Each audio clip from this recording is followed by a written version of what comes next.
Satuan Polisi Pamong Praja Kota Mobagu menunggu koordinasi dari Bawaslu atas maraknya pemasangan APK yang dipaku di pohon.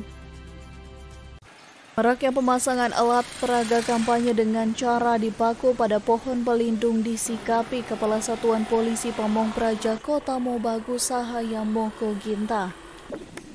Saya menyampaikan pihak yang menunggu pemberitahuan dari Bawaslu Kota Mobagu dalam penertiban APK yang melanggar aturan pemasangan.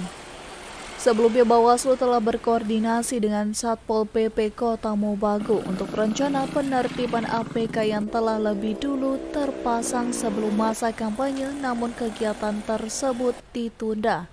Ya, jadi terkait dengan alat peraga ini, kemarin bersama Bawaslu kita sudah rapat untuk melakukan penertiban secara bersama-sama sebagaimana tahun-tahun sebelumnya. Nah, waktu kita rapat sudah ada waktu ditentukan untuk melakukan penertiban ini tentang alat peraga, tapi ada surat kembali dari Bawaslu untuk dilakukan penundaan. Nah, dengan keberadaan ini tentu kita sangat mengharapkan agar penertiban ini segera dapat dilaksanakan secara terpadu ya dengan Bawaslu.